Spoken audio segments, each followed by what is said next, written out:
The question, how should we understand the words of one priest who said that during the last days, people will not be able to find salvation on their own, but they will need to form groups in order to be saved?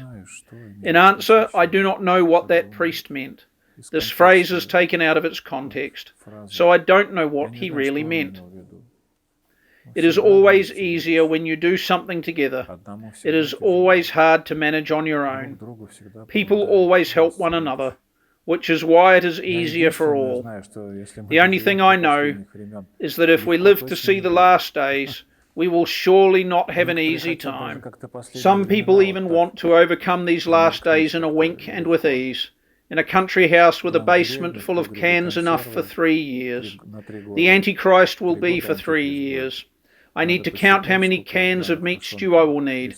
365, 365, 365. And in 3 years I will come out rosy-cheeked, full-bellied and content and say, Christ, here I am.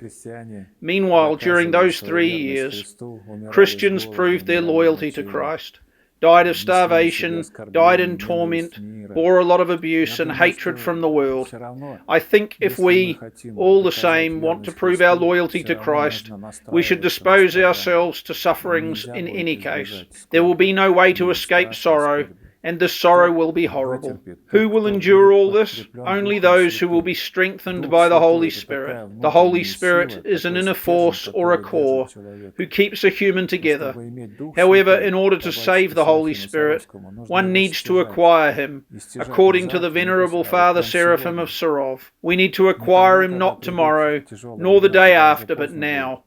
We should do it not when hard times come. It will be late and you will be outmatched then. Now, when we have favourable times, we should acquire and collect and fill ourselves with this Spirit,